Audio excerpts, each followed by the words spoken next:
அந்த பொண்ணு சொல்லும், நான் வந்து சிங்கிள் உங்களுக்கு யார் சொன்னான்னு.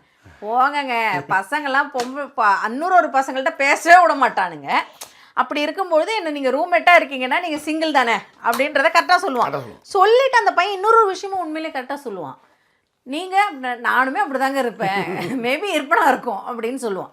ஸோ அந்த நமக்கான ஒரு men are always men. அதே தான். அப்போ தான் அந்த பையனோட அந்த விஷயம் தான் நான் ஃபஸ்ட்டு யோசிச்சுப்பேன். ஏண்டா அப்போ உனக்குன்னு வந்துட்டா அப்போ நானும் அப்படி தான் இருப்பேன். அதனால தான் அந்த பையன் கமிட்மெண்ட்டோடவே இருக்க மாட்டேன்னு சொல்லுவான். கமிட்மெண்ட் போது நீ எனக்கு கட்டுப்பட்டவளா ஆகிற, என்னுடைய சொத்தா ஆகிற, என்னுடைய உடமை ஆகிற, என்னுடைய உடமை ஆகும்போது நான் உன் மேலே அதிகாரங்களை நான் செலுத்திக்கிட்டே இருக்கிறேன். அதை நான் வந்து உங்ககிட்ட செலுத்த நான் விரும்பலன்னு. ஏன்னா முடிக்கும் போது அந்த பையன் சொல்லுவான், இதை நான் தான் ஸ்பாயில் பண்ணுறேன், நான் ஸ்பாயில் பண்ணிடுவேன். இதை ஏன் ஸ்பாயில் பண்ணிடுவேன்னா, நீ எனக்கு அப்படி வந்துட்டேன்னா அது வந்து ஒரே இதில் இருக்க மாதிரி இருக்கும். உன்னோட விஷயங்களை நான் ஸ்பாயில் பண்ணக்கூடாதுங்கிறது தான் நான் நகர்றேன் அப்படிங்கிற மாதிரி. உங்களால் என்கிட்ட கமிட்மெண்ட்டே இல்லாமல் எந்த ஒரு பிரச்சனையும் இல்லாமல் வாழ முடியுமா அப்படின்னு கேட்டால் அவளுக்கு வந்து எப்படிங்க அதை தான் நான் இங்கே சொல்ல வந்தேன். அதுக்கு தான் இந்த பிரிட்ஜஸ் ஆஃப் மேடிசன் கவுண்டி அப்போ. ஆனால் இப்போ இங்கே பார்ட்னர்ஸாக இருக்காங்க. எஸ், லிவின் அப்படின்னு ஒன்று இருக்கு இல்லையா? இப்போ இந்த படத்துக்கான தீர்வுக்கு தான் இப்போ அவங்க சொல்லதான் நான் சொல்ல வந்தது.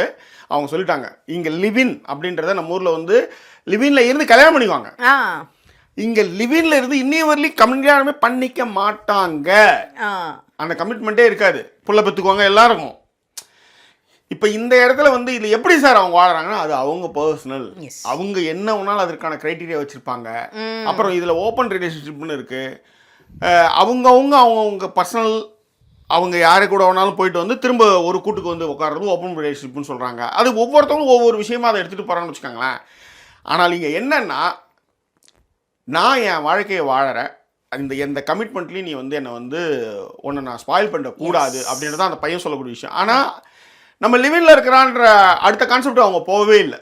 இந்த கதையை பொறுத்தவரையிலையும் அவங்க அந்த பொண்ணு வந்து அதோட நிறுத்துது. அதோட வந்து எனக்கு இந்த சோல்மேட்டாக இவ்வளோ நாள் இருந்ததே போதும் அப்படின்னுது.